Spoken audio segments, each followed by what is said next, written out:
ভোটাররা বিশ্বাস করে কাকে, সেটাই সবচেয়ে মুখ্য ব্যাপার। এবং আমার বিশ্বাস ভোটাররা আমাকে বিশ্বাস করবে ইনশাল্লাহ, এবং সেটা 12 তারিখে ফলাফল আসবে ইনশাল্লাহ। আমরা তো আজকে পৌরসভাতে ক্যাম্পেইন আরম্ভ করলাম, আপনারা তো ছিলেন আমাদের সাথে।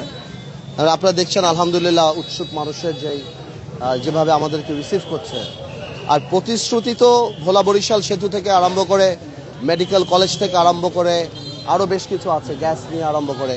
তো সবচেয়ে বড় ব্যাপারটা হলো প্রতিশ্রুতি তো প্রত্যেকটা প্রার্থীই দেয়, ভোটাররা বিশ্বাস করে কাকে, সেটাই সবচেয়ে মুখ্য ব্যাপার।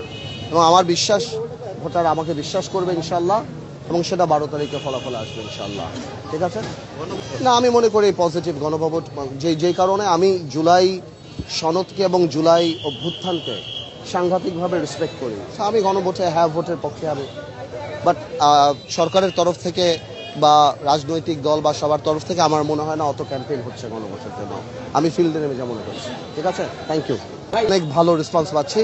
আমি যেদিন থেকে এসেছি এবং ক্যাম্পেইন আরম্ভ করেছি, এখানে যারা বাংলাদেশ জাতীয়তাবাদী দল বিএনপি আছেন, আমাকে যারা সমর্থন করেছেন, ওনারাও খুব অ্যাক্টিভলি কাজ করছেন।